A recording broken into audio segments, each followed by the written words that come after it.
大家好，我係嚟自4E班嘅柯柏賢，係今年度嘅數學學會主席。我係一個對數學頗有興趣嘅人，由中一開始已經參加咗奧數班。不過你哋有冇諗過奧數最主要嘅核心係乜嘢呢？而我認為奧數最主要嘅係思考、規律同埋幻想，因為喺唔同嘅奧數題目裏邊，我哋要理解深入一啲，就需要理解佢哋嘅數字含義。作為一個中四學生，平時參加奧數比賽嘅時候，我都可以見到更高階嘅數學，對未來都有好大嘅幫助。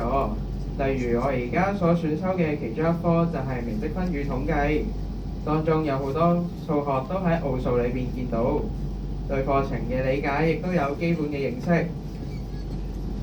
我覺得數學係一個具有邏輯思考嘅科目。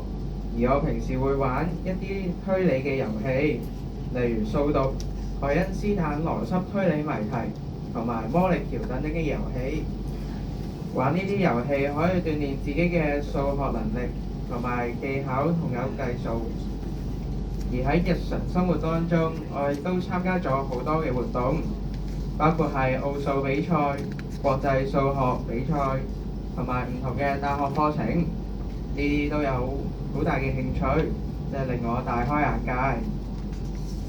令我最深刻嘅活動一定係今年嘅暑假，我同同級嘅同學一齊去中文大學數學系課程度學數學。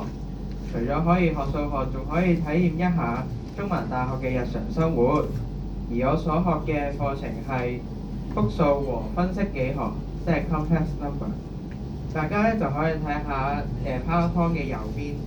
呢啲咧就係平時奧數或者高階嘅數學平時用嘅符號，由左至右就分別係自然數、整數、有理數、實數、複數同埋空集合。呢啲都係奧數題目有時會出現嘅符號。咁喺左下角呢一幅咧就係矩陣，矩陣亦都係其中一個數學嘅表達方法。第時你哋都會學得更多。喺右邊咧就係一個坐標方向嘅平面圖數式，佢哋咧就我哋叫向量。通常我哋亦都可以將 2D 嘅平面數式表達出 3D 立體空間嘅其中一個截面，就好似右方咁樣啦。而左邊咧 RE 係代表實數 ，IN 係代表虛數。除咗平時大家聽到嘅 E 同 I 係代表 E 人同埋 I 人之外，E 同 I 亦都可以代表係實數同埋虛數。